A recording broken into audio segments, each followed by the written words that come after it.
Sermon d'ouverture. Au nom du Père, du Fils et du Saint-Esprit, ainsi soit-il. Mes bien chers frères, nous allons méditer pendant 2 jours sur le mystère et le miracle de Fatima, que nous connaissons déjà partiellement, que nous aimons, pour lequel nous avons une dévotion, un attachement certain, mais insuffisant. Nous avons encore beaucoup à apprendre, beaucoup à méditer et à aimer davantage et à vouloir davantage obéir aux demandes du Sacré-Cœur de Jésus et du Cœur Immaculé de la Vierge Marie, certainement. Eh bien, dans cette introduction, je vous dirai tout simplement que Fatima est pour nous un mystère surnaturel, familier. Surnaturel. Surnaturel parce qu'il est évident, vous le verrez dans les démonstrations que nous accumulerons en début d'après-midi, dans notre première et notre deuxième conférence, il est évident que le fait de Fatima est un fait divin, est un fait de Dieu, c'est sûrement de Dieu. C'est incontestable. C'est incontestable non seulement pour les incroyants qui sont là en présence d'un fait, d'une série de faits auxquels ils n'ont aucune autre explication, qu'ils ne peuvent absolument pas réduire par la critique, de faits qui s'imposent et qui imposent leur seule solution. Ces faits sont des miracles. Ces faits supposent une intervention des forces célestes. Ces révolutions cosmiques auxquelles les milliers de pèlerins de Fatima ont assisté, dont ils ont témoigné, imposent aux savants de capituler, de reconnaître une force divine, surnaturelle. Mais je dirais beaucoup plus. Ces faits sont surnaturels pour nous qui avons la foi, et ils le sont selon cette pensée que nous trouvons exprimée par notre Seigneur dans l'évangile de Saint Jean, à savoir qu'il y a des vérités, il y a des paroles, des gestes, il y a des âmes qui sont tellement imprégnées au-dedans d'une nature divine, qui sont d'une nature tellement surhumaine, tellement extraterrestre, tellement douce, tellement savoureuse, tellement lumineuse, tellement supérieure à tout ce que l'homme peut créer, que rien qu'en le considérant, on doit dire que c'est divin. Il suffisait d'écouter Jésus parler pour dire « cet homme est le Fils de Dieu ». Eh bien, à Fatima et dans tant d'autres rencontres qui se donnent toutes, comme nous allons le voir, la main l'une à l'autre, nous découvrons une telle immensité de sagesse, de beauté, d'amour, d'ardeur spirituelle, d'héroïsme des vertus, que nous n'avons pas besoin d'autres preuves, nous n'avons pas besoin de voir le soleil danser. Simplement en écoutant, nos cœurs sont émus et nous croyons. Fatima est un fait surnaturel. Ce n'est pas de l'homme, non pas. Ce n'est même pas selon l'homme charnel, c'est au-delà, c'est dans une autre sphère, et cependant qui a contact avec la terre. Et c'est même justement pour cela, j'ajoute tout de suite, parce que Fatima est intrinsèquement surnaturel, surhumain, céleste, que Fatima, comme toutes les choses surnaturelles, vont être un signe de contradiction. Les événements de Fatima, les personnages de Fatima, les révélations de Fatima sont un signe de contradiction parce que la chair et l'esprit sont en lutte l'un contre l'autre, et ils le seront jusqu'au triomphe final de la Vierge Marie et de Jésus. Et je termine sur cette première partie. Fatima est un fait surnaturel. Fatima est un signe de contradiction pour ce qui est de chacun d'entre nous, mes bien chers frères, qui avons eu cette grâce inestimable de décider de venir passer 2 jours en compagnie de la Vierge Marie et à son école. Dans les épreuves du mauvais temps, tant mieux, faisons pénitence, prions. Eh bien, pour nous-mêmes, Fatima doit être une remise en cause de notre être charnel, de notre être imparfait, médiocre ou pécheur, et une conversion. Fait surnaturel, Fatima est néanmoins un fait familier. Il est familier aux catholiques. Il se présente comme une suite normale de tant et tant d'autres faits surnaturels que déjà nous connaissons, que déjà nous aimons. Je ne vous en ferai pas une liste exhaustive, car ce sermon ne doit pas être trop long, mais les faits sont innombrables, où nous voyons Dieu choisir ce qu'il y a de plus humble sur terre, ce qui passe le plus inaperçu, et puis s'emparer de cette créature qui lui est plus docile que tout autre à cause de même de sa petitesse et de sa pauvreté, et là l'envoyer en mission, en faire son vase d'élection, son apôtre pour son message. Et cet enfant passe par les mystères joyeux et les mystères douloureux vers les mystères glorieux comme la Vierge Marie elle-même. Mais la Vierge Marie et Jésus n'étaient-ils pas fils et filles de David? Est-ce que David n'était pas ce berger de Bethléem, le dernier de sa famille, le Benjamin, et que Dieu indique au prophète Samuel pour l'oindre comme roi et aller d'abord combattre le Philistin Goliath et marquer la puissance de Dieu, non pas par la puissance de ses armes, mais par la puissance de sa foi et de sa confiance. David, un berger. Et dorénavant, ce sera une tradition, ce sera comme un instinct, une habitude de Dieu, de choisir des bergers, des bergères. Aujourd'hui même, 30 mai 1980, nous fêtons le 550e anniversaire de la mort, j'allais dire, du martyr de Jeanne d'Arc à Rouen sur son bûcher. Jeanne était, selon la légende, selon l'imagerie populaire, la bergère de Domremy. Petite bergère, appelée par Dieu dès le plus jeune âge, dès l'âge de 13 ans, elle entend ses voix, Saint Michel, Sainte Catherine, Sainte Marguerite, qui la préparent, qui l'enthousiasment pour la mission dont elle va être chargée, une mission que Dieu lui donne pour ce pays de France où il y a grande pitié, et Jeanne s'en va, un jour quitte la maison paternelle, avec grand courage, et elle accomplit sa mission, je ne vous raconterai pas, la prise d'Orléans, le sacre du roi à Reims, et ensuite son grand labeur de prison et son martyr, car il fallait le martyr, non seulement pour témoigner de la vérité de ses voix, non, mes voix ne m'ont pas trompé, mais il fallait le martyr pour que cette âme choisie puisse exprimer à Dieu la plénitude, le paroxysme de son amour. Jésus, Jésus, oh, mes voix ne m'ont pas trompé, Jeanne d'Arc. Et Jeanne d'Arc mêle le surnaturel au naturel d'une manière absolument incroyable, exceptionnelle, mais nous retrouverons cet amour de Dieu, ce service du royaume de Dieu et ce service de la patrie bien-aimée, tout ensemble dans tous les mystiques de notre époque. Car ce qui est important pour Dieu, c'est de montrer qu'il s'occupe de nous au spirituel et au temporel, et l'une et l'autre chose sont tellement unies dans sa pensée, dans son cœur, qu'il est vrai roi de France, et qu'il met un roi sur le trône, Charles VII, pour être son lieutenant et faire par lui le bien qu'il veut aux corps et aux âmes. Eh bien, nous retrouverons une autre bergère, au XVIIe siècle, qui priera pour le roi Louis XIV, Benoît Trancurel, la bergère du Los, qui vit notre Seigneur et la Vierge Marie, qui, pour ainsi dire, vit en leur compagnie durant toute son existence, et qui prie pour le roi Louis XIV, qui, par d'autres côtés dont nous parlerons, était comme un être prédestiné par Dieu pour faire régner le Sacré-Cœur. Eh bien, c'est Marguerite Marie, qui, bien que de famille noble, de famille aisée, de l'élite, vécut à la suite de deuils familiaux comme une fille de ferme, dans le Charolais, et qui elle aussi commence à entendre des voix et vivre dans une union très intime avec Dieu qui la pousse à se faire religieuse. Ah, voilà ce que Jeanne d'Arc n'a pas fait, et pour cause, d'autres maintenant vont nous habituer à cette prédestination quand on a vu Dieu, quand on a vu le cœur de Jésus, quand on vit avec lui, quand on a vu la Vierge Marie apparaître. Il est bien évident qu'on ne peut pas continuer à rester dans le monde. Et ce sera une vocation que nous allons trouver tellement habituelle que si elle ne se passait pas, nous nous étonnerions. Quand ces enfants, ces petites bergères et ces bergers ont vu Dieu, ils ne pensent plus qu'à rentrer au couvent. C'est la suite naturelle. Et Marguerite Marie rentre au couvent, et c'est là qu'elle aura ses plus grandes visions, c'est là qu'elle recevra son message, mais c'est aussi son mystère douloureux, c'est là qu'elle souffrira tellement de tant de contradictions qui paraissent comme émues par le démon et autorisées par Dieu, afin qu'elle aussi, elle puisse donner à Dieu la preuve de son immense amour, et qu'elle vérifie pour nous l'authenticité de ses voix. Marguerite Marie.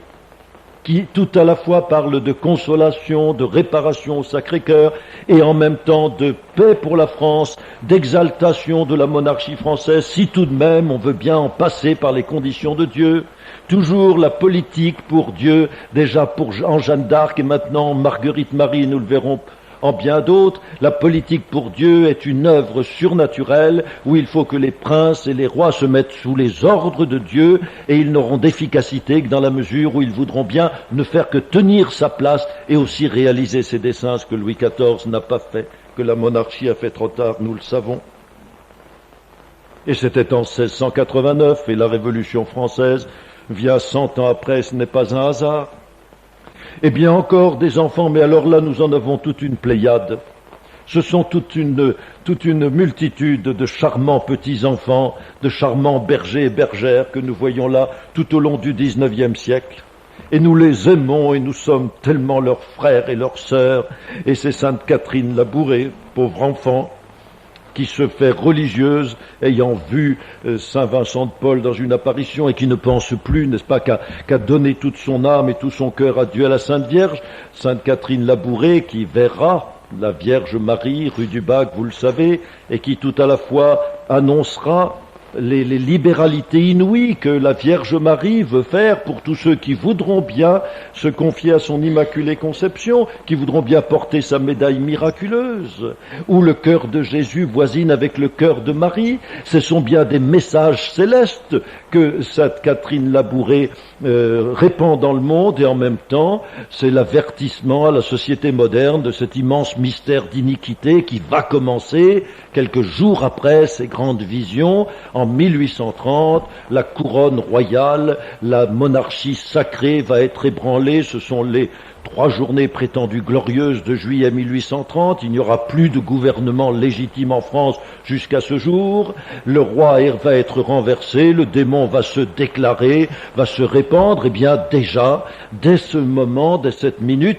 il est donné au monde un petit instrument de rien du tout, un signe sacré, c'est la médaille miraculeuse où le cœur de Jésus et le cœur de Marie sont associés pour le salut de la société temporelle, si l'on veut bien écouter les demandes du cœur de Marie, et pour le salut surtout des âmes, pour l'exaltation et le règne de Jésus-Christ dans le monde. Sainte Catherine Labouré. Qui est-ce qui mettrait en doute les apparitions de Sainte Catherine Labouré?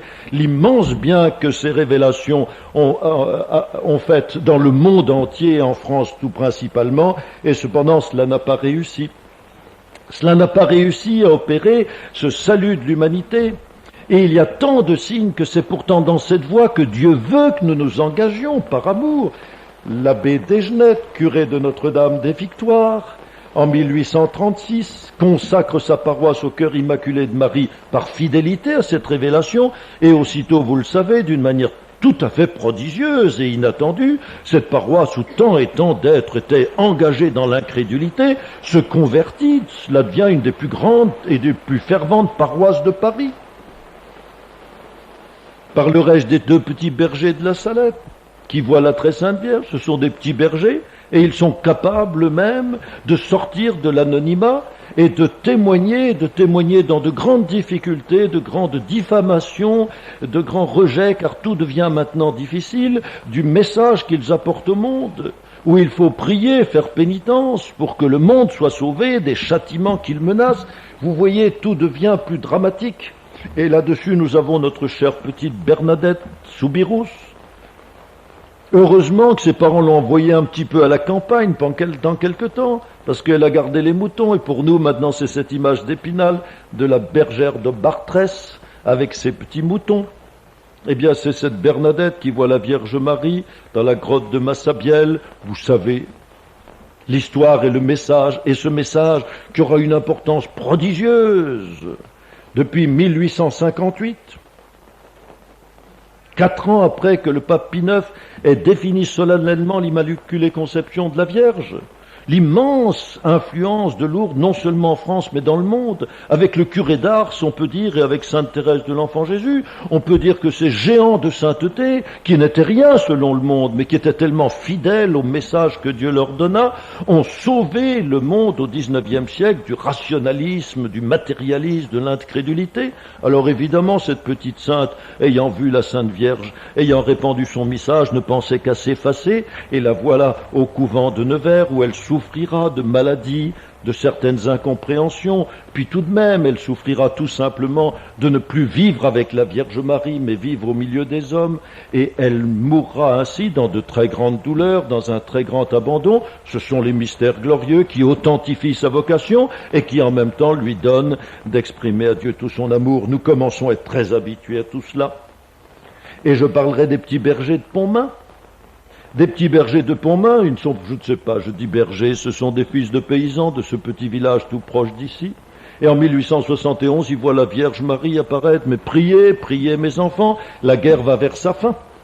Ah, que cela déjà nous rapproche des événements de Fatima. Et toute cette suite révèle tellement le goût de Dieu, les imaginations de Dieu, les manières de faire de Dieu. Nous commençons à connaître, si vous voulez, la psychologie de Dieu. À ce point que les incroyants, maintenant, vont commencer à dire « Oh, mais cette nouvelle apparition, mais ce n'est que l'imitation grotesque des apparitions précédentes. » Ils supposent, les incroyants, qu'il y a comme cela des petits-enfants dans l'église, conduits malignement par leurs prêtres, désirant la célébrité et la richesse, qui leur disent « Lisez donc comment ça s'est passé à Pontmain, lisez comment ça s'est passé à Lourdes, et puis inventez-moi des apparitions. » Alors les enfants recommencent exactement comme ça s'est déjà passé. Non mes frères, mais il y a quelque chose de vrai dans cette objection des rationalistes. Eh bien c'est que Dieu a toujours les mêmes manières, et que la Vierge Marie a toujours les mêmes goûts.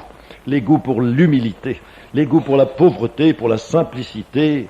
Et puis on ne trouve cela, mes bien chers frères, que littéralement dans des familles très pauvres, chez des gens très démunis, chez des enfants qui sont des bergers, c'est-à-dire qui passent leur temps tout seuls avec leurs brebis dans la campagne et qui sont là en face de Dieu, en présence des anges. Voilà les petits bergers de Pontmain, et je ne parle pas des autres, de Pellevoisin, qui continuent les apparitions de Pontmain en 1876. Et nous entrons dans le XXe siècle où nous allons avoir, c'est vrai, elle n'était pas bergère, Madame Royer, et puis elle n'était pas bergère, Berthe Petit, qui était belge et pour une fois n'était pas française, et tous cependant adoptent la même carrière des mystères glorieux aux mystères douloureux, et à travers leurs souffrances et l'incompréhension, les persécutions, ils nous parlent de plus en plus ardemment de la dévotion au cœur de Jésus et la dévotion au cœur immaculé de Marie qui lui est jointe, au cœur douloureux et immaculé de Marie, pour suivre les révélations faites à Berthe Petit, que notre Seigneur veut voir à égalité avec lui et que notre dévotion s'enflamme pour elle autant que pour lui. Et voilà où nous en sommes.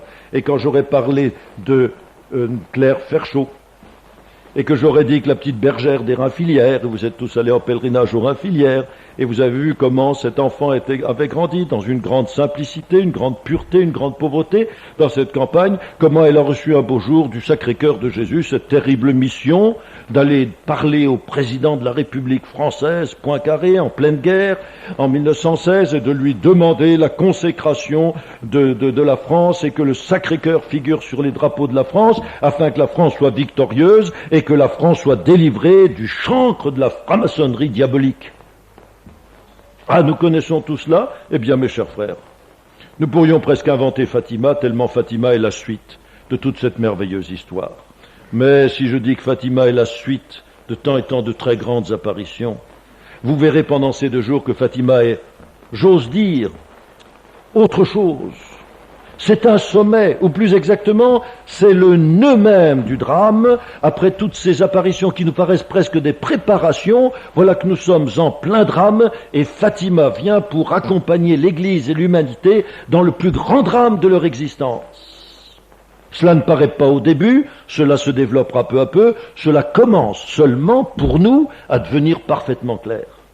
Et je ne vous répéterai pas ce qu'on a dit en 1920, en 1927, en 1938, en 1942, je ne vous répéterai aucune de ces étapes, car je dis aujourd'hui, non pas par notre génie, mais parce que les choses commencent à s'éclairer. Aujourd'hui, nous allons faire un pas de plus. Aujourd'hui, nous allons mieux comprendre encore, comme Fatima est une merveilleuse et toute puissante révélation pour dominer le monde de demain, terrasser le démon dans l'époque qui commence et sauver la Sainte Église en même temps que nos nations.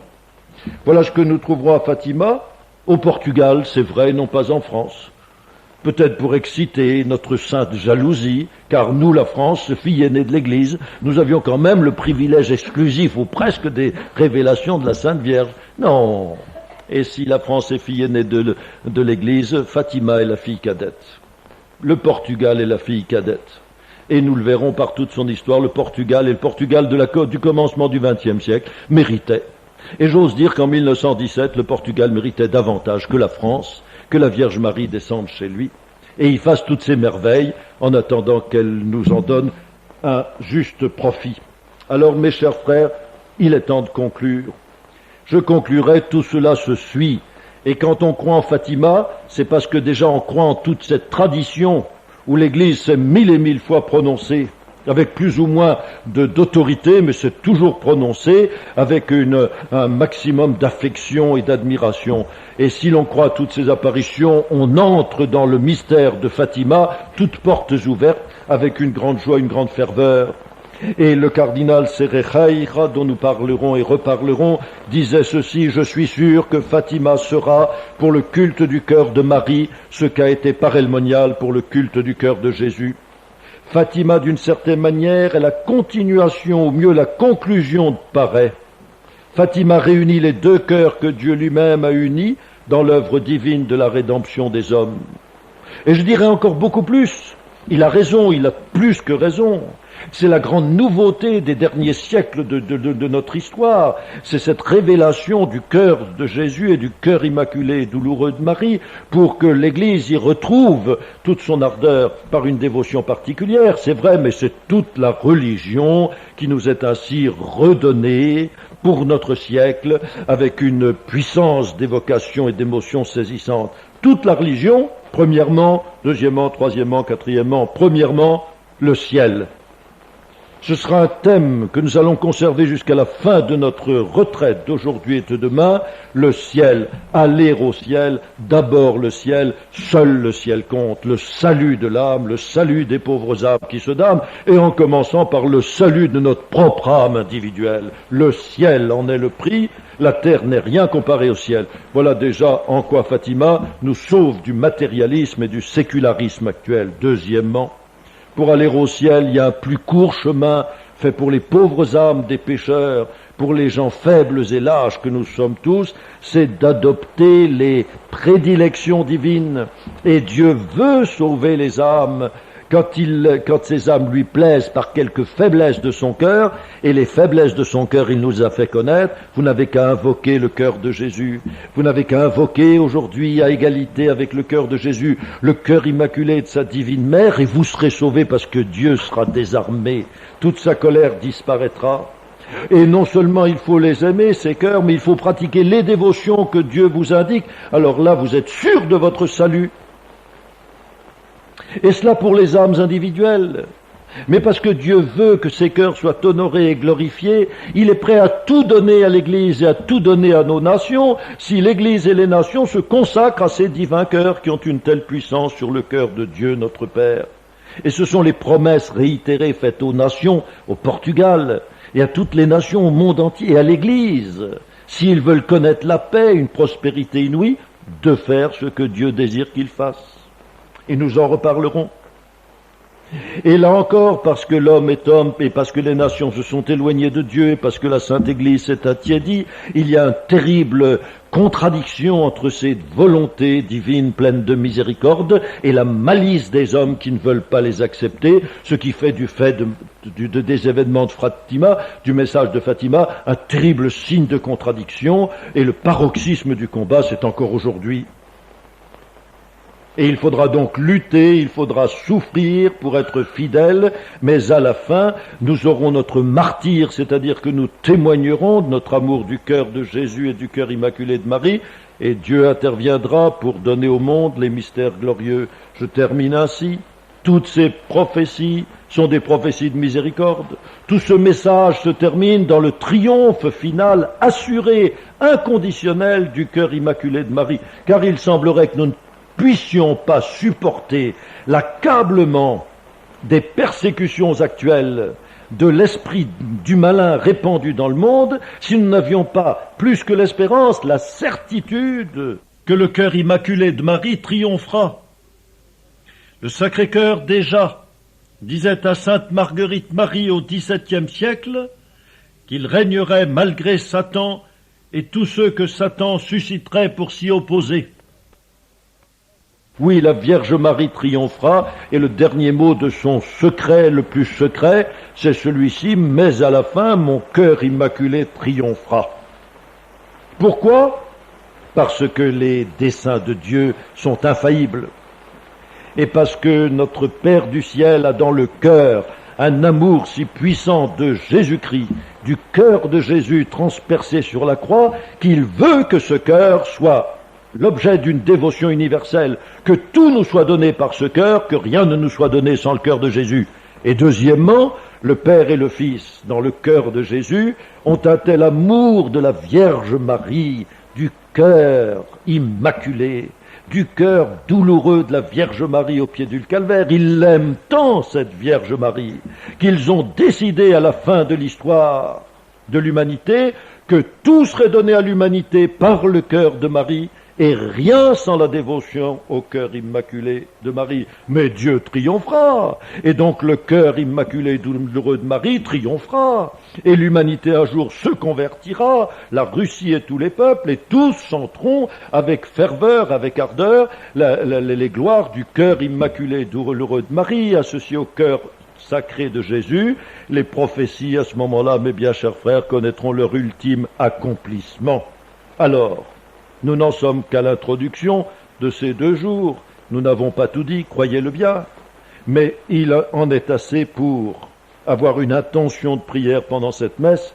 D'abord pour nous autres, nous allons prier Jésus, prier Marie, d'enflammer nos cœurs de dévotion pour leur saint cœur, pour le saint cœur de Jésus et de Marie, comme disait saint Jean-Eudes, parce que ces 2 cœurs n'en font qu'un. Et si nous n'avons pas cette dévotion, ce qui est possible, mes chers frères, eh bien nous leur demanderons de le créer en nous.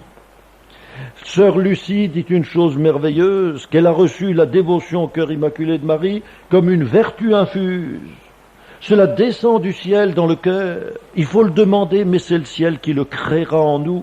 Pourquoi ne pas commencer petitement, mes chers frères, en demandant pendant cette messe à Jésus de nous donner, dans sa communion, de nous donner cette vertu infuse, de faire naître en nous ou d'embraser en nous la dévotion au cœur immaculé de Marie, et nous resterons dans cette ferveur, dans cette ardeur pendant ces 2 jours, afin que tout ce qui nous sera enseigné descende dans notre âme et s'y transforme en foi, en espérance et en charité.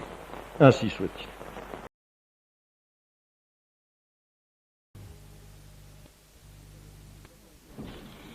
Mes chers amis, nous abordons Fatima sous l'angle critique. Dans notre première conférence, dont le titre est Fatima face à la critique, nous allons examiner les objections faites, et même nous pourrions dire le mauvais esprit qui règne actuellement à l'encontre de Fatima. Je prends un article de La Croix, janvier 81, rendant compte d'un livre dont nous aurons à parler, de Claude Jean Némy, qui est moine bénédictin à la Pierre-qui-Vire. L'article s'intitule « La vérité de Fatima ». Et je trouve qu'il est extraordinairement symptomatique de l'état d'esprit actuel. Quelle est la vérité de Fatima? La question ne peut guère être posée dans une ambiance sereine. Peu d'apparitions mariales sont en effet entourées d'une telle aura de merveilleux, avec secret, entre guillemets, entre parenthèses, amplement commenté, point d'exclamation, danse du soleil, vision de l'enfer, annonce de leur mort prochaine à 2 des voyants. On sent l'ironie déjà. Maintenant, le scepticisme.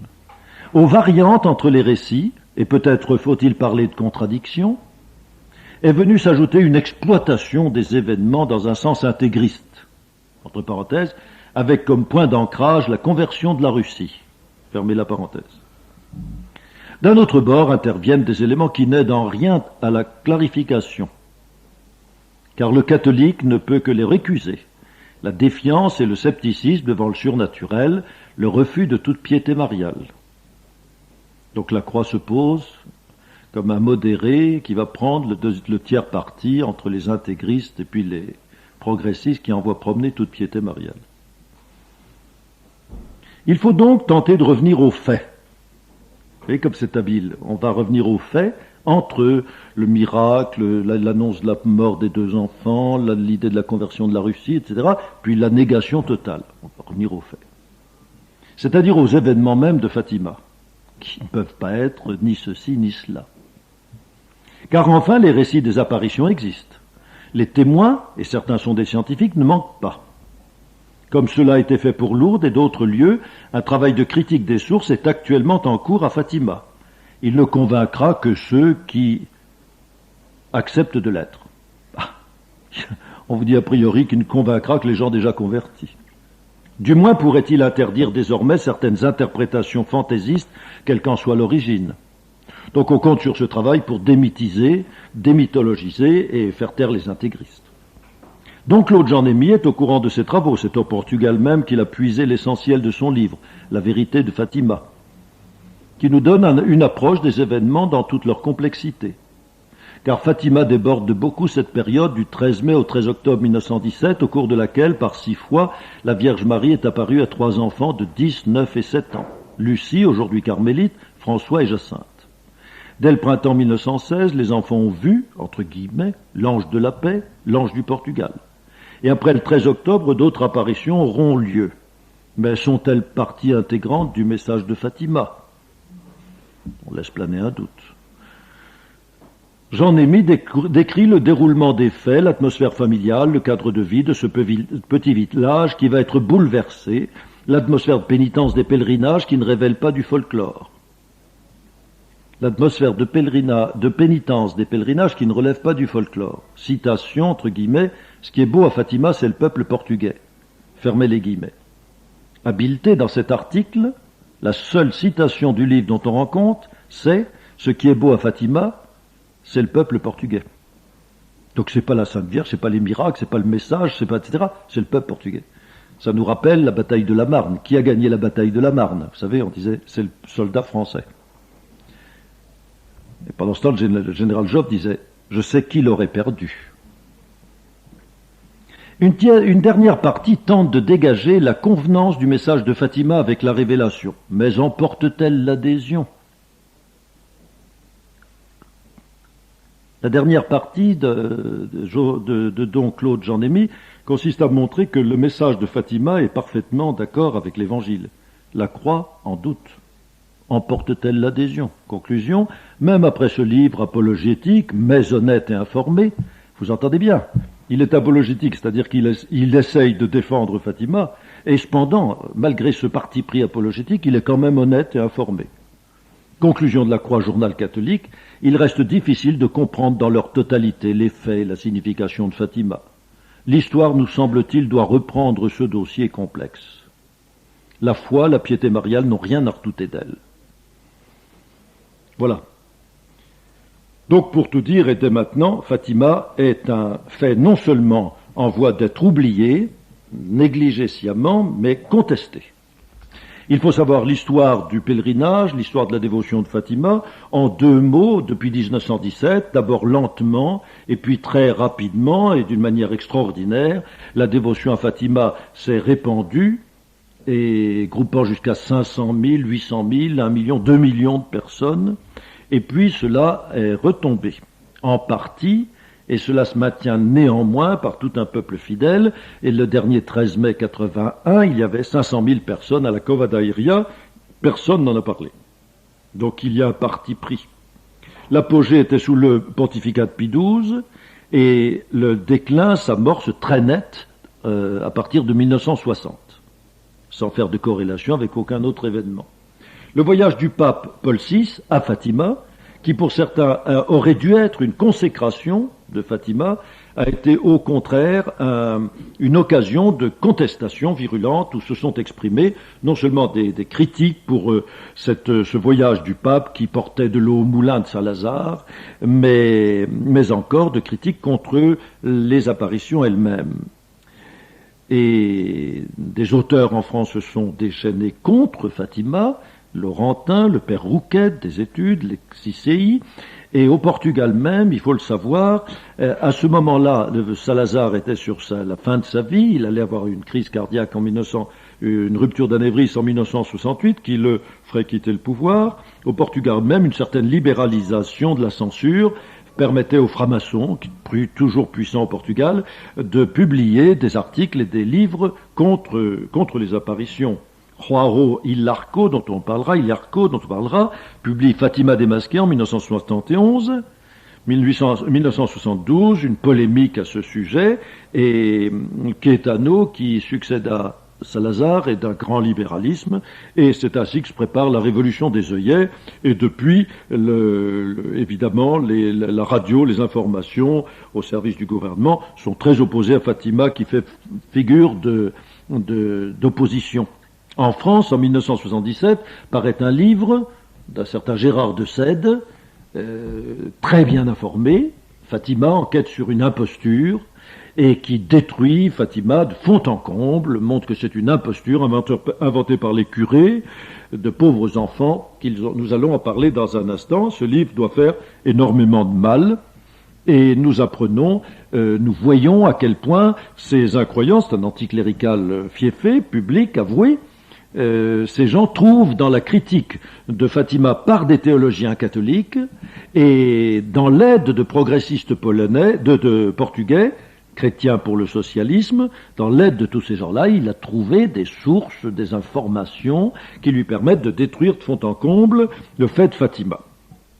Et nous en arrivons à un point où pour beaucoup de gens c'est déjà tranché, n'est-ce pas, un tel livre et d'autres semblables, peu nombreux, mais qui font un mal immense, sonne le glas de l'illusion, de l'imposture de Fatima. Bientôt, on n'en parlera plus. Du moins, c'est leur espérance, et nous comprenons très bien que c'est une réaction formidable de l'enfer. Car pour le dire en un mot et dès maintenant, si l'on demande qui est de droite et qui est de gauche, vous savez qu'on en discute à l'infini, comment définir la droite, comment définir la gauche. Ben, si vous voulez un test qui permet d'établir une frontière, mais alors qui ne trompe pas, qu'on donne raison aux uns ou aux autres, pour être libéral, et de droite celui qui est pour Fatima, et de gauche celui qui est contre. Je ne connais pas d'exception. Je ne connais pas un seul homme de droite qui soit contre Fatima. Je ne connais pas un seul homme de gauche qui soit pour Fatima. Comment est-ce qu'on peut aborder Fatima avec un esprit critique et libéral, critique, avec le désir de détruire Fatima et y réussir? Il y a une faille dans Fatima. Et c'est le père Don Alonso, dont nous reparlerons beaucoup, qui prépare une somme sur Fatima. Tous les documents seront publiés. Il prépare 18 volumes sur Fatima, et c'est sans cesse retardé, on se demande pour quelle raison, qui explique la plus grande difficulté, sans aucun doute, que présente Fatima, au point de vue historique, critique, littéraire. Pour qui s'applique à l'étudier sérieusement, c'est l'augmentation progressive qu'on y remarque des faits et du message. Alors là, je vous apprendrai peut-être des choses nouvelles. C'est que Fatima, ce n'est pas comme Lourdes ou comme Pontmain, une série d'apparitions bien limitées dans le temps, avec une publication du message surnaturel, et puis ensuite on étudie la chose, le pèlerinage se développe, la doctrine se développe, mais la source même de la révélation, les faits, les paroles, sont très limités dans le temps, et en dehors de cela, c'est fini. Eh bien, ce que nous apercevons à Fatima, c'est que les voyants n'ont pas tout dit du premier coup, qu'il y a des choses qu'ils n'ont pas osé dire, il y a des choses qu'ils ne devaient pas dire, il y a des choses qu'ils ont commencé à dire, ou plutôt la seule survivante a commencé à dire après la Grande Guerre, d'autres qu'elle a encore gardées, et il y en a encore une autre qui n'est toujours pas dite, quoiqu'elle soit dans un tiroir du secrétaire du pape actuel, et c'est ce fameux secret dont on parle. Donc Fatima, ça n'est pas fini. Et les événements majeurs ont eu lieu en 1917, mais d'autres événements ont eu lieu après la Grande Guerre. Ces événements, Lucie, la dernière des trois voyants, en est seule témoin. Et ce qu'elle dit maintenant sur ces secrets qu'elle révèle au cours des 50 premières années de ce siècle, eh bien, ça n'en finit plus. Et certains disent, mais enfin, c'est la seule qui puisse témoigner de tout cela. Et elle dit, et cela augmente et augmente, on en apprend toujours de nouveau. Est-ce que cet enfant n'invente pas? Voilà. Et de fait, les gens qui consultent les livres écrits avant 1939, j'ai un petit livre là qui est parfait, petit résumé de ce qu'on enseignait sur Fatima jusqu'en 1939, le miracle inouï de Fatima par Castelbranco. C'est simple, quand on le lit, Fatima emporte la conviction, mais on a l'impression que le message n'est pas nouveau, que la Vierge Marie n'y dit pas plus au fond qu'à Pontmain, ou même qu'à Lourdes, que ce sont des appels à la prière, à la pénitence, pour que la guerre de 1914 se termine. Il faut dire le chapelet, et c'est à peu près tout. La Vierge est apparue ainsi 6 fois aux enfants, et elle a fait un grand miracle afin que tout le monde croie, et à la suite de quoi la conversion du Portugal et le salut politique du Portugal ont été la preuve de la vérité de cette apparition. Ainsi, Fatima demeure d'une échelle plutôt limitée au Portugal et non pas d'une échelle mondiale, tandis que lorsqu'on étudie les livres parus depuis 1940, c'est-à-dire très largement, n'est-ce pas, 20 ans, 25 ans après les événements, on apprend des quantités de choses, des apparitions nous avaient pas été dites, des messages de la Vierge extrêmement importants n'avaient pas du tout été communiqués. Alors on se demande, comme je vous l'ai dit, si tout cela n'est pas ajouté, s'il n'y a pas eu une invention postérieure. Alors je ne vous fais pas la liste de ce qu'on connaissait et la liste de ce qui est ajouté ensuite, parce que ce sera l'objet de notre étude suivante.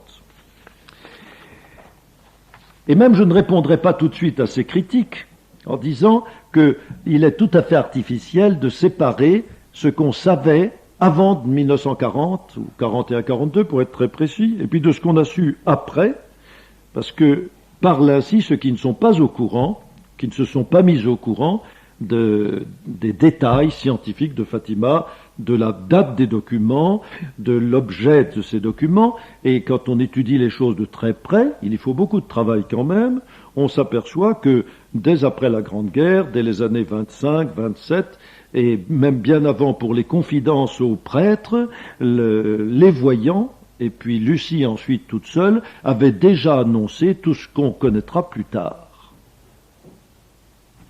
Mais les thèmes nouveaux qui sont apparus après 1942 étaient tellement suffocants, tellement stupéfiants, qu'ils ont ébranlé tout le monde.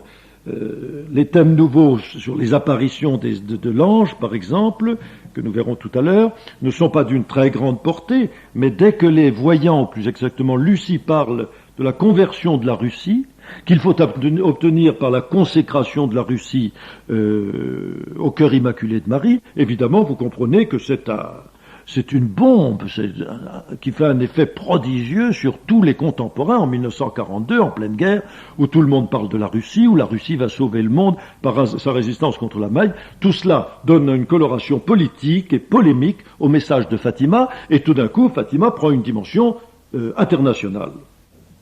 On est en pleine croisade des démocraties, et la Russie est comme le fer de lance, n'est-ce pas, de cette guerre, et tout d'un coup, une petite voyante, enfermée dans son couvent, raconte que la Sainte Vierge veut la conversion de la Russie, en menaçant, si elle ne se convertit pas, des pires choses sur le monde. Alors, tempête incroyable.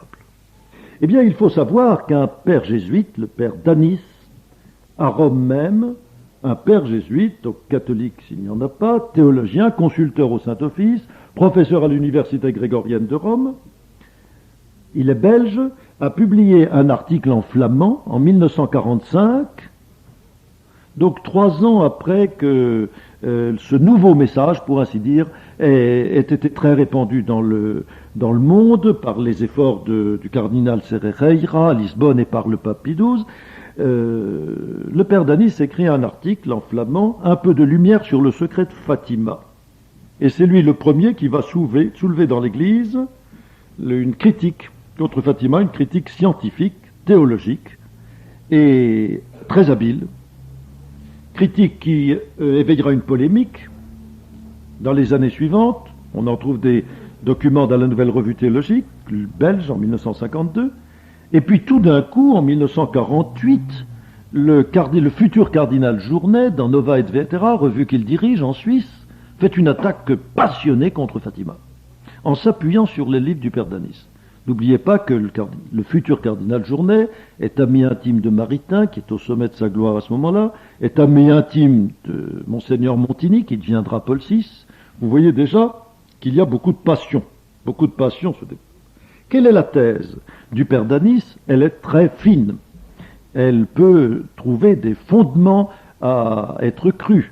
Eh bien, c'est tout simplement de dire que Lucie est une authentique voyante, comme les deux petits-enfants François et Jacinthe, qui sont morts depuis longtemps, une authentique voyante des apparitions de 1917. Et que ce que les enfants ont raconté sur le moment même doit être vrai, probablement vrai, très plausible. Mais que Lucie, plus tard, a ajouté, a inventé. Et il fait comme les rationalistes, vous savez, et souvent d'ailleurs avec fruit, divise des stratifications dans la Bible. Il y a Jean 1, Jean 2, Jean 3, il y a plusieurs rédacteurs. Eh bien, là, il dit, il y a Fatima 1, c'est tout ce qui est d'avant 1940.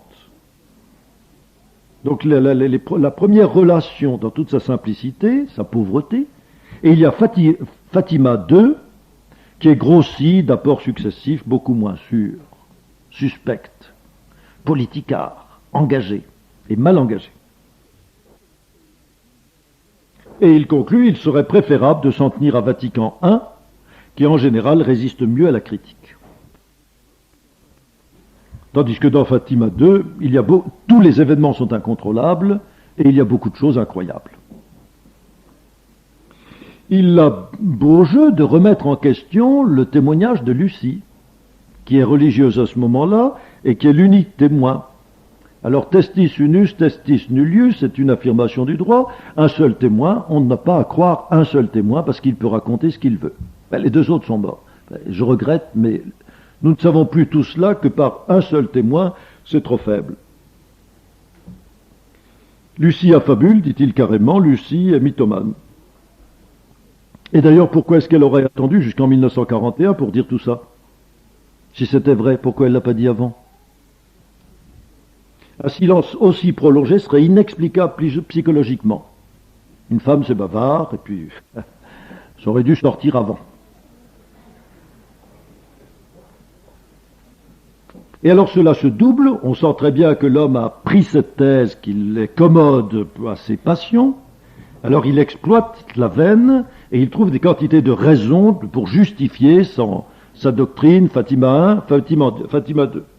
Il dit d'ailleurs Fatima 2 est plein de choses incompréhensibles, qu'une enfant ne pouvait pas retenir. La mention de la Russie, la mention de Pie XI, la dévotion au cœur immaculé de Marie, une enfant de 10 ans, en 1917, ne pouvait rien comprendre à tout ça. Et la preuve, c'est qu'elle n'en a pas parlé sur le moment même, donc c'est pas vrai, c'est faux. Le message de Fatima 2 contredit sur certains points Fatima 1. Je vous ferai grâce de tous les détails, des pointes d'aiguille, où l'on invente des contradictions entre le message initial et le message suivant. Il y a plus grave, Danis, qui est professeur de théologie, se rendant pas compte que tous les professeurs de théologie à travers les siècles, quand ils refusent le surnaturel, ont d'excellents motifs puisés dans leur manuel de refuser le surnaturel. Dit qu'il y a des erreurs théologiques dans Fatima. La prière à la très sainte Trinité lui semble une erreur théologique parce que nous offrons l'humanité du Christ à Dieu. Même sa divinité. On parle des mérites infinis du cœur de Marie. Puis la description de l'enfer est absolument imaginaire, médiévale, incroyable.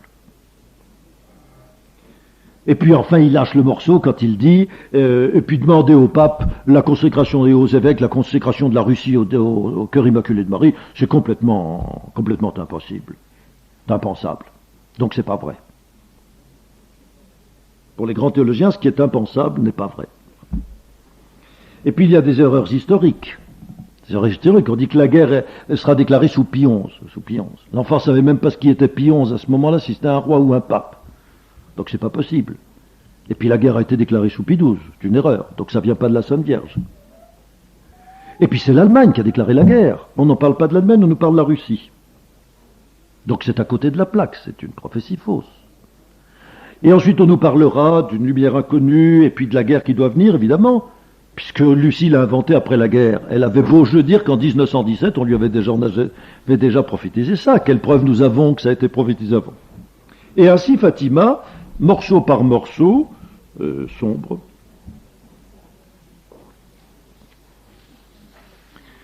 Ensuite, il trouve des ressemblances entre le second message, Fatima 2, avec des choses déjà connues. La Sainte Vierge demande qu'on lui consacre les 5 premiers samedis du mois. C'est une imitation, une pâle copie de la dévotion au Sacré-Cœur après le monial. La prière de l'ange, elle est recopiée, pour ainsi dire, de la prière de sœur Faustine en Pologne, que la petite a dû connaître.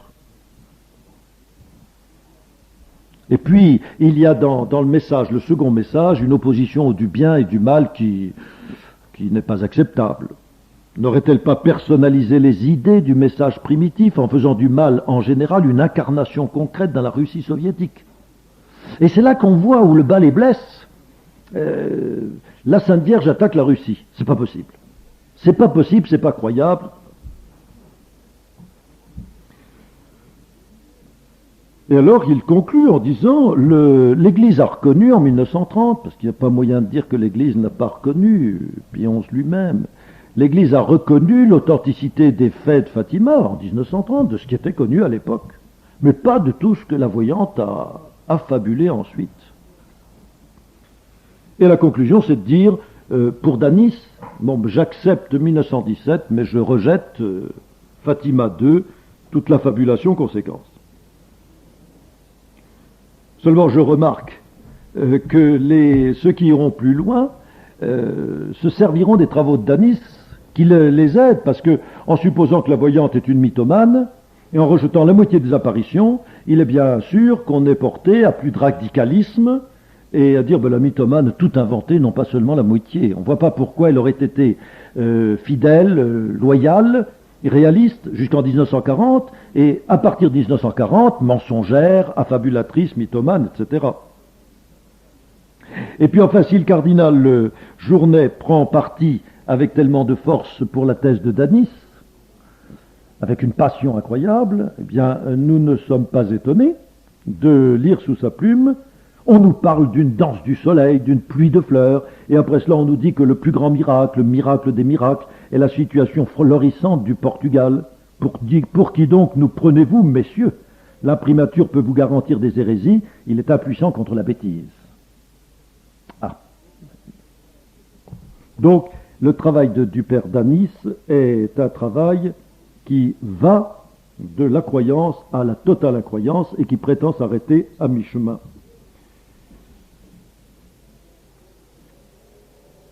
Or, il faut savoir, par les ouvrages qui l'ont réfuté, l'excellent ouvrage moderne de don Claude Jean-Némy, dont je vous avais parlé il y a un instant, est en grande partie fait pour réfuter les ouvrages, il est de 1980, en grande partie fait pour réfuter ces ouvrages négatifs ou négateurs, et il le fait facilement. Or, il nous fait savoir que le père Danis ne s'est jamais rendu à Fatima, n'a jamais voulu interroger les témoins. C'est quand même pour un historien une faute énorme qui indique son parti pris. Nous tiendrons donc cette hypothèse: est-ce qu'il y a un premier Fatima connu de tout le monde? Et je pense que beaucoup d'entre vous connaissent le Fatima 1 et connaissent d'une manière beaucoup plus confuse le Fatima 2. Eh bien là-dessus est arrivé celui dont je vous parlais tout à l'heure, en français, Gérard de Sède, Fatima, enquête sur une imposture, 1977. Et le résumé que l'on trouve sur la couverture. Voici le dossier de la plus grande imposture politico-religieuse de notre temps, Fatima. Au terme de 2 années d'enquête, Gérard de Sède a démonté le mécanisme de cette étrange opération qui débuta comme une supercherie avec la prétendue vision de 3 jeunes bergers et se poursuit depuis 60 ans. C'est en 1917 en effet que la Vierge serait apparue sur un chêne vert à 3 enfants d'un village portugais.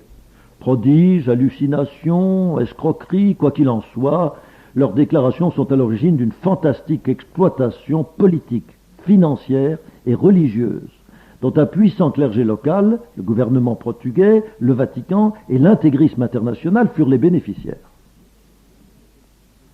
Il y a quelque chose de vrai. Dans sa hargne d'anticlérical forcené, il dit bien ce qui le scandalise le plus. Fatima a été vraiment la pierre angulaire d'un système mondial qui était à la fois intégriste en religion, nationaliste en politique, antidémocratique et surtout anticommuniste. Alors tout cela fait un ensemble qui est difficile, si vous voulez, à avaler à beaucoup de gens. La Sainte Vierge a soutenu du moins, depuis 1927-1928, nous verrons pourquoi, jusqu'en 1968, pendant 40 ans, le parti de l'intégrisme et du fascisme, entre guillemets, c'est ce qu'on trouve dans tous les auteurs critiques de Fatima. Ce qui est une raison suffisante pour tous les démocrates et progressistes de rejeter Fatima et de démontrer par tous les moyens que c'est pas la Sainte Vierge, ou alors que cela a été au début, mais que tout le reste est invention. On les comprend. On les comprend, si c'est vrai, d'un bout à l'autre, ils sont mal partis. Alors le cinquantenaire de Fatima, en présence du pape Paul VI à Lourdes, en présence de Salazar, avec 2 millions de pèlerins, qui finance l'armée bleue du Vatican, de Fatima, dont Monseigneur Lefebvre est l'évêque protecteur pour la France. L'Église est-elle prise au piège par une poignée de maîtres chanteurs? Enfin, les dirigeants portugais actuels ne cherchent-ils pas à tirer parti de la situation? À toutes ces interrogations, Gérard de Sède répond. Comment répond-il? Il est vrai qu'il est très habile et il est très bien informé. Il a tout lu, pour ainsi dire, toute la littérature sur Fatima, qui est considérable. Et il cite les auteurs qui sont contre Fatima, très peu nombreux, les auteurs qui sont favorables et tous les mouvements qui soutiennent Fatima. Et nous avons l'honneur d'être au tableau d'honneur des Fatimistes. Parmi d'autres, il est parlé de ceux qui se placent sous le signe du Sacré-Cœur surmonté de la croix. Cet emblème est aussi celui qu'a adopté la Ligue de la Contre-Réforme catholique, animée par l'abbé Georges de Nantes, prêtre ayant fait l'objet d'une mesure d'interdit voici une quinzaine d'années. La Contre-Réforme catholique qui développe tous les thèmes théocratiques de l'intégrisme, dont le programme politique explicite est l'instauration d'une dictature d'extrême droite en France, qui rejette en bloc le Concile Vatican II et accuse le pape Paul VI d'hérésie, se livre à une propagande intense en faveur de Fatima. Vous voyez que ce soit pour nous ou pour eux, Fatima vraiment tranche en plein sein, au sein de l'Église, dans les chairs mêmes de l'Église, et accuse 2 camps. D'où l'importance incroyable de l'étude scientifique du fait. Alors donc cet homme a tout lu, il a interrogé des témoins, lui, il a été au Portugal, il a interrogé beaucoup de gens, il les connaît très bien, les francs-maçons qui sont contre, mais aussi les témoins, le recteur de la basilique, l'évêque, le chanoine Galamba qui a été un des conseillers des petits voyants, Monseigneur Venancio, l'évêque de Leiria, et il a même voulu interroger Lucie au Carmel, mais on l'a éconduit. Alors il raconte comment il a été éconduit, ce qui laisserait planer un doute sur la loyauté de l'organisation ecclésiastique. Enfin, c'est très bien fait. Son livre part d'un refus, a priori anticlérical, du miracle. Il est contre, l'Église a toujours menti au peuple, Jésus-Christ n'a jamais fait de miracle, donc il s'établit d'emblée, et au fond ce sont ceux-là les plus dangereux, d'emblée dans une perspective de négation haineuse de la foi. Il dit, et moi qui n'ai pas de préjugés, il est contre tout cela, donc il n'a pas de préjugés, je vais reprendre en détail. Et là-dessus, il manie assez bien ce qu'on appelle l'hypercritique rhénanienne, c'est le sarcasme de Voltaire, et puis c'est la dilution ou la dissolution des textes à la manière de Renan et de Loisy. Il prend une phrase, et puis il en tire une interprétation, et il l'oppose à une autre phrase. Et alors par ce jeu savant, eh bien il ne restera plus rien des paroles et des faits. Et puis quand il y a eu un fait, une parole, une attestation de témoin, qui serait en notre faveur, il l'ignore complètement. Il l'ignore complètement. Par exemple, il nous parlera très longuement, avec photo à l'appui, d'une photo trafiquée du miracle du soleil du 13 octobre 1917. Il montre alors tout un rapport pour dire que l'Osservatore Romano l'a publié, garantissant l'authenticité du document. Ensuite, que l'Osservatore Romano a été obligé de reconnaître que c'était une photo trafiquée. Alors il laissera l'idée, à partir de ce document, d'une fausse photo, n'est-ce pas, présentée comme authentique, il laissera croire que le miracle du soleil est tout entier aboli par ce fait d'une photo trafiquée, publiée comme authentique. Et puis les 50 ou 70 000 personnes qui ont vu, on n'en parle pas. C'est facile de détruire les choses à ce point-là. Alors, je ne le reprendrai pas en détail, parce que cela nous ferait déjà voir tout ce que nous expliquerons, mais je signalerai au long de mes conférences les quelques points où nous pouvons lui répondre. Que dit-il sur Fatima 1, sur les faits initiaux de Fatima?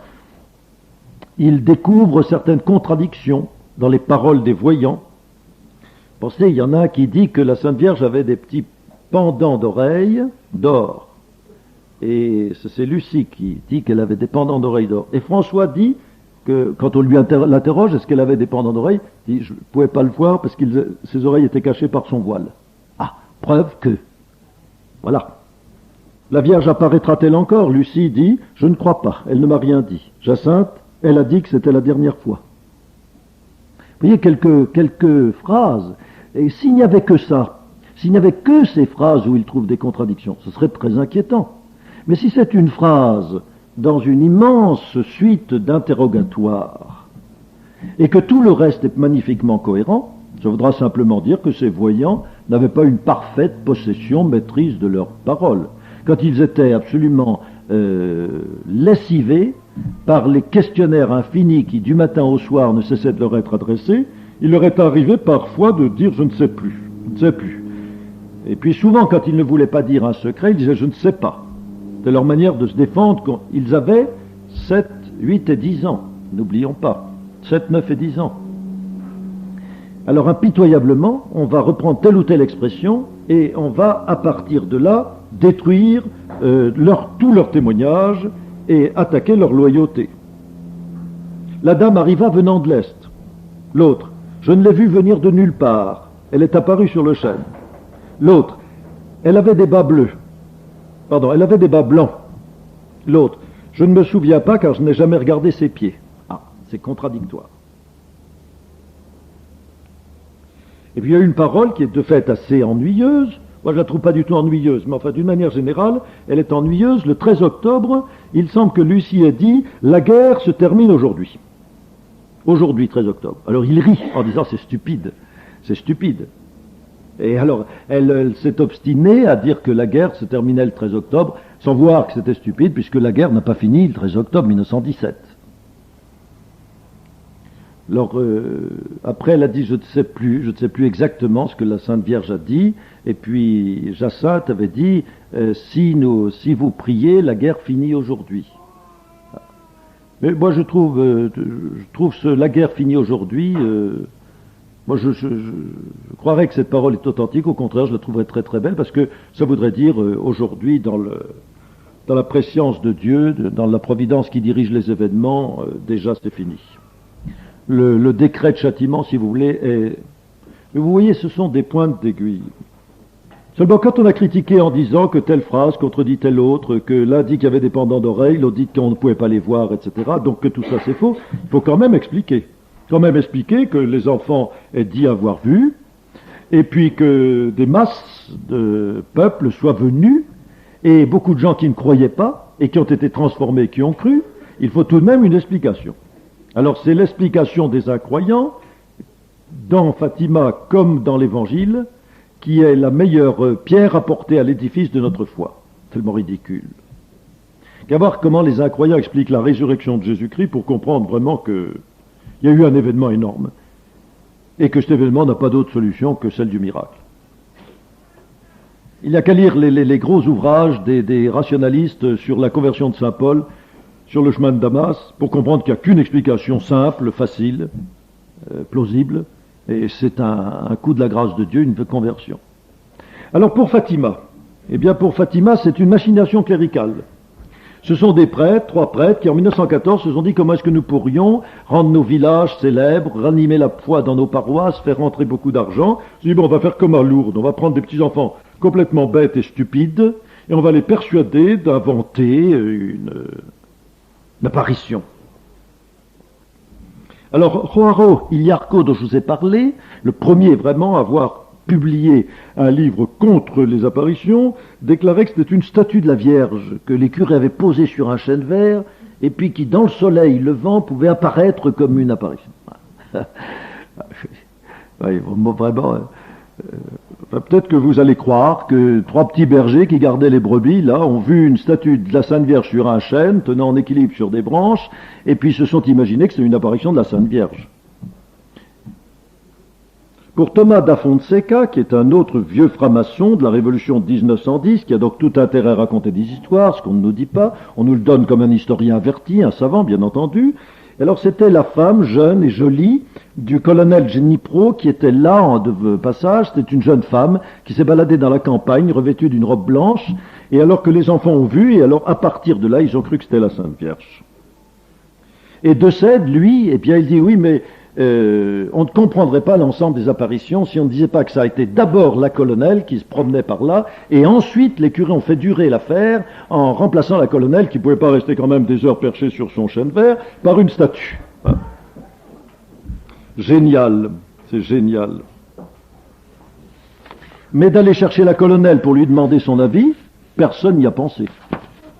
Et De Sède termine, n'est-ce pas, son explication en disant tout simplement que c'est hallucination de la part des enfants, simulation, et que le secret, ce fameux secret dont on nous ennuie depuis des dizaines d'années, c'est tout simplement que les curés, sous menace des pires châtiments, ont persuadé les enfants qu'il fallait se taire sur l'origine des messages, et l'origine des messages, c'était les curés qui les rédigeaient le soir, les apprenaient aux enfants pour qu'ils le racontent.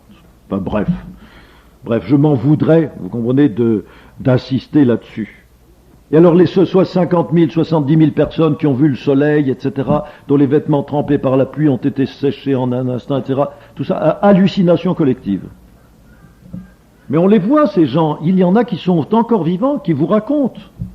Tout ça, ça ne s'invente pas quand même, et c'est trop facile de parler d'hallucination collective, ou d'inconscient collectif, sur des absences d'explication. Et des gens qui étaient dans un village à 20 km et qui tout d'un coup sont sortis de leur maison, et puis ont vu le miracle solaire, chacun chez soi. Bref, on ne peut pas dissoudre le message de Fatima. Ni les faits de 1917, ni alors le Fatima numéro 2, dont on De Sède explique avec Danis, qui est trop content de s'appuyer sur Danis, de dire que peu à peu, on a complété le message par toutes sortes d'idées, que c'était Lucie toute seule qui concoctait cela, avec l'aide du père Galamba, qui lui-même, parce qu'elle était complètement sotte, a écrit ses mémoires à sa place. Alors tout cela est une affabulation postérieure, et il reprend la thèse de Danis.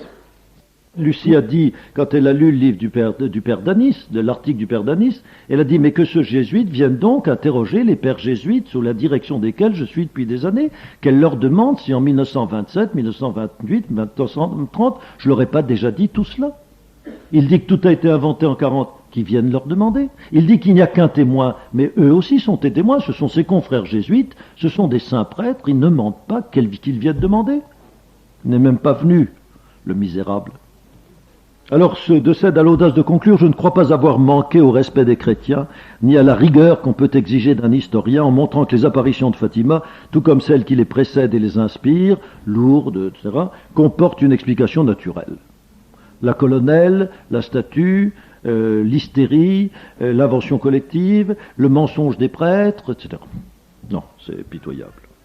Je dirais plutôt que tout cela est la preuve par l'absurde. Tenez, C'est d'ailleurs fort intéressant. Un chapitre de ce Decède est consacré aux fausses apparitions. Et il montre qu'après l'apparition de Fatima, il y a eu au Portugal, et encore quelques années après, longtemps après, 40 ans après, en Italie, des apparitions avec des signes dans le ciel, et que ces apparitions étaient totalement fausses, et qu'un beau jour, le clergé a mis le holà, une stigmatisée au Portugal, on voyait une croix sur son front, et puis sur sa main, puis elle ne se nourrissait que d'eau et de pétales de rose, curieux, des pétales de rose.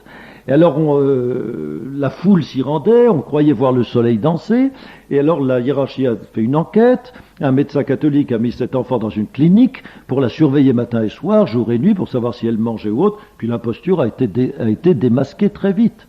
En Italie, de la même manière, une voyante a commencé à faire courir les foules, puis un beau jour, on a fait une enquête, comme c'était la nièce, dit Gérard de Sède, il faudrait vérifier, la nièce du futur pape Jean XXIII, une Roncalli, alors on a étouffé l'affaire. Il montre, vous voyez ce qui se passe dans l'Église. À quoi nous répondons?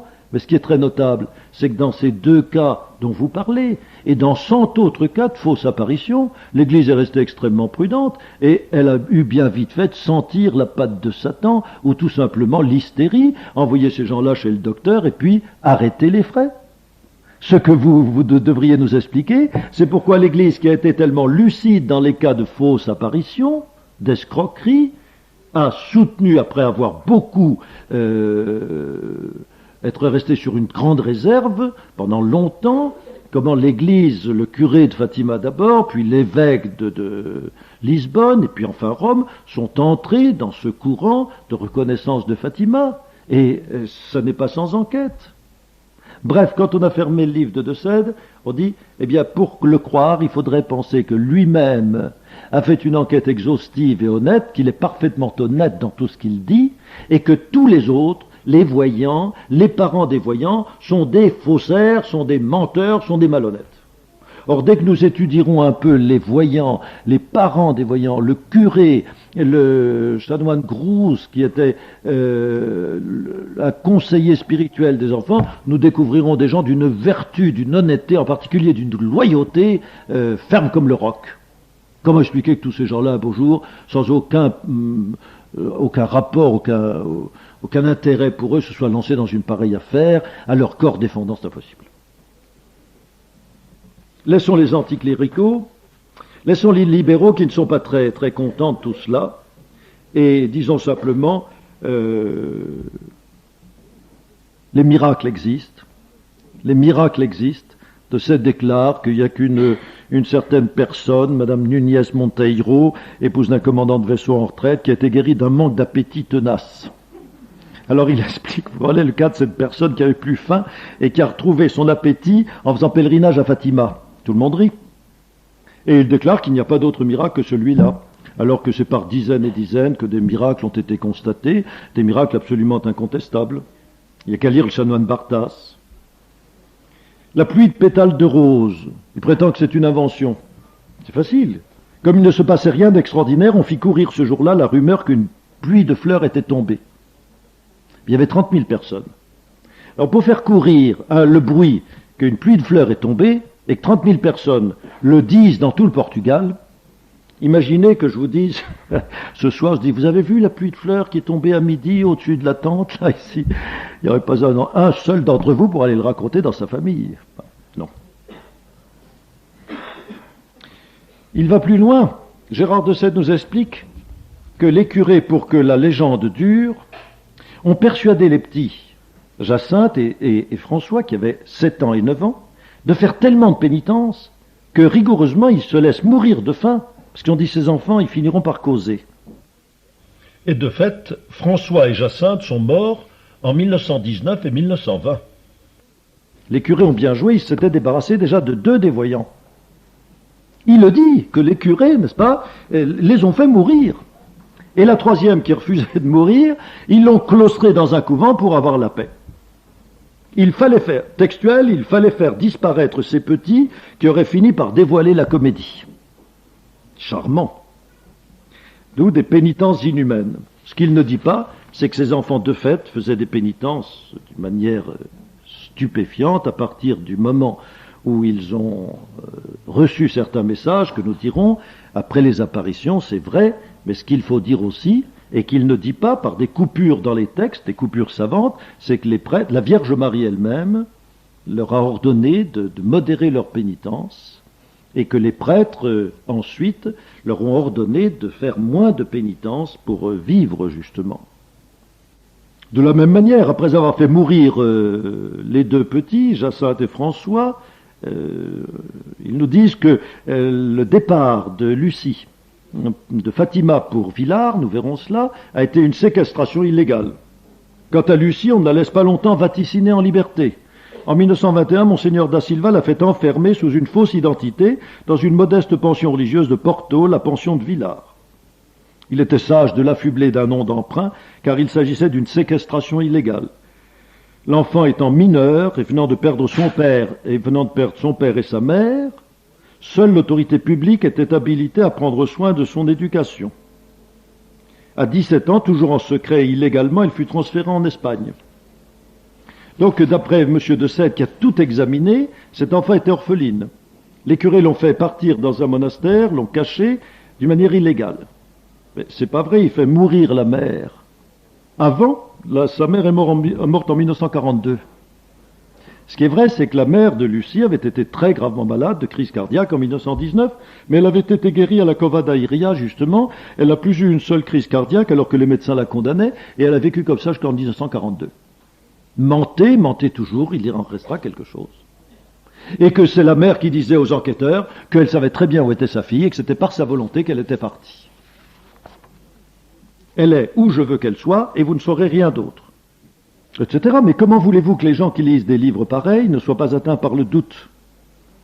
Je donnerai un dernier exemple parce qu'il est tout à fait symptomatique de la manière dont on construit une thèse que le lecteur ne pourra pas vérifier lui-même, il croira en savoir assez par la lecture de ce livre, et puis il n'ira pas plus loin. Il y a une photo qui représente des colombes dans un avion. Et alors on vous dit, vous savez, le fameux miracle des colombes, où partout la Vierge allait, dans ses pérégrinations à travers le Portugal, l'Espagne et puis le monde entier. Et on disait qu'il y avait des colombes comme ça, qui s'échappaient des colombiers, qui venaient spontanément reposer aux pieds de la Vierge et qui y restaient pendant les cérémonies, tournées vers le sacrement, etc., etc. Ah, il dit, vous l'avez cru? C'était des colombes dressées pour ça. Et la preuve, tenez, regardez donc, à la page 272, le miracle des colombes, entre guillemets. Alors on voit une soute d'avion, pérégriné dans le monde entier par un avion de l'armée bleue. Et alors dans la soute, on voit une cage remplie de colombes. Vous voyez, c'était les colombes qu'on avait dressées pour ça. Et alors ensuite, au Vietnam, en Amérique, les gens seront ébahis de voir des colombes qui viennent on ne sait d'où et puis qui viennent se reposer sur les pieds de la Vierge. Ben, c'est des colombes dressées. Et alors cette photo-là, quand nous lisons toute la bibliographie, nous la retrouvons dans un petit livre que le chanoine Barthas a consacré uniquement aux colombes. On voit des 20 ou 30 photos, et où tous les événements nous sont donnés, y compris cette photo-là, où on vous dit que des colombes étant venues on ne sait d'où, d'une ferme voisine, de gens qui élevaient des colombes, ces colombes étant venues se poser sur les pieds de la Vierge, étant restées sur la statue, et se laissant prendre dans les mains, le propriétaire, quand il avait su l'événement, avait dit, gardez-les, je vous les donne. Et on avait ramené les colombes en avion à Fatima. Mais dans tous les autres cas, les colombes étaient venues et puis étaient reparties. Ce n'étaient pas des colombes dressées. Mais il est vrai que le miracle des colombes à lui tout seul est capable de couper les bras à la critique. C'est tellement impressionnant. Tellement impressionnant, ces 7 colombes ou ces petites colombes qui viennent on ne sait d'où se poser au pied de la Vierge Marie pendant les grandes cérémonies ou les grandes ostensions, en signe de la paix que la Vierge Marie a promis au monde, etc., etc., etc. Eh bien, après cela, mes chers amis, on peut dire que celui qui ignore tout des événements de Fatima et qui a un vif désir que ça ne soit pas vrai, lorsqu'il lit, s'il est catholique, l'article du Père Dadis, sera très enclin à être intelligent avec le Père Dadis et dire oui, il y a un fond de vérité, mais ensuite ce sont des inventions.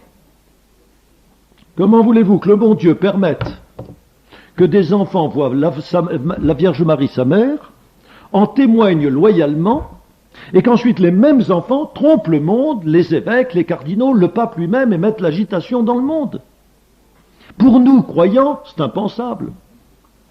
Mais pour le théologien, pour le psychiatre tout à fait normal, croyant ou incroyant, le fait qu'un enfant ait pu dire qu'il avait vu la Vierge Marie, en apporter des preuves, et il y a eu tellement de preuves annexes dont n'importe quel pèlerin de Fatima a été témoin pendant ces 6 apparitions de 1917, donc toute preuve étant donnée, ces enfants ont été choisis par le ciel pour être les témoins de l'invisible, ça ne leur a pas tourné la tête, ils sont restés très lucides, ils ont grandi en vertu, ils n'ont jamais menti. Il y en a 2 qui sont morts, comme la Vierge Marie leur avait annoncé à l'avance qu'ils mourraient. La 3e est restée comme la Vierge Marie lui a dit qu'elle resterait.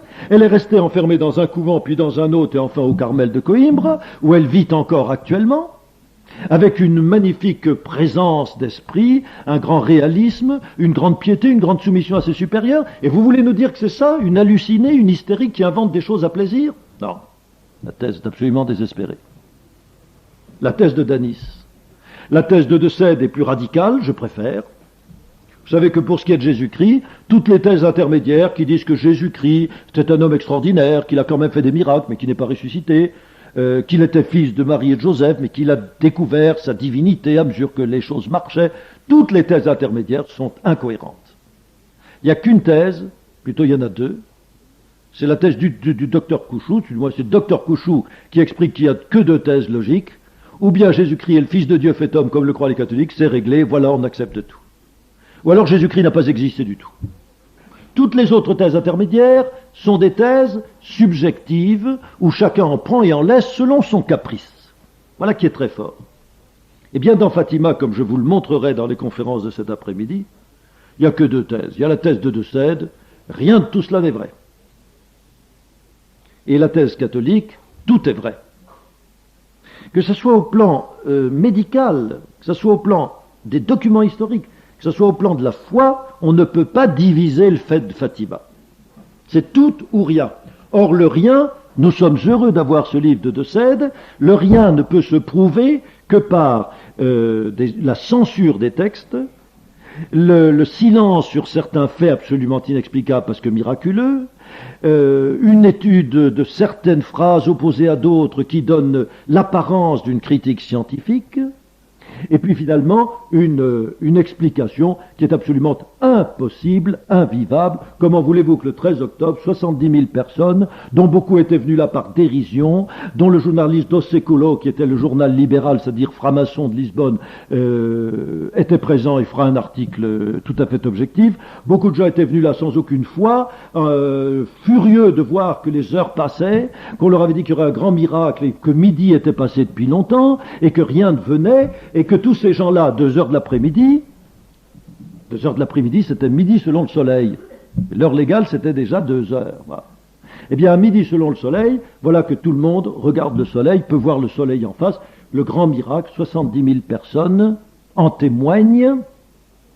Alors vous comprenez qu'expliquer que c'est la colonelle qui s'est baladée par là, revêtue d'un drap, et puis que c'est ensuite une statue que les curés ont cachée dans un chêne, ça ne tient pas debout. Eh bien, c'est la marque de la vérité quand aucune autre explication que l'explication surnaturelle ne vaut.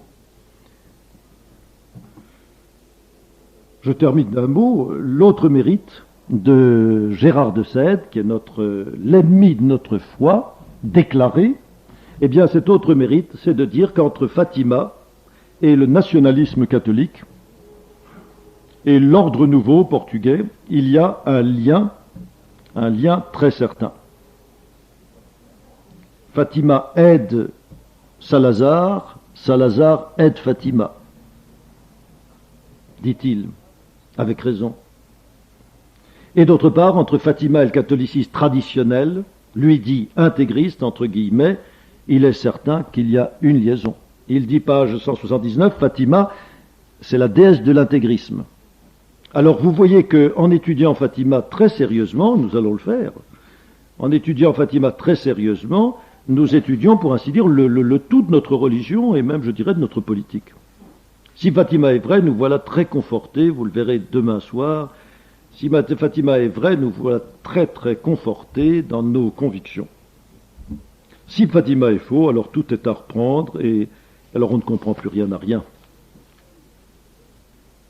J'ai 2 minutes pour vous expliquer comment répondre à cet inconvénient majeur que soulignait Don Alonso, à savoir que Fatima n'est pas une révélation très bien limitée dans l'espace et dans le temps. Ça a commencé le 13 mai 1917, ça a fini le 13 octobre 1917. Non, ça n'a pas fini.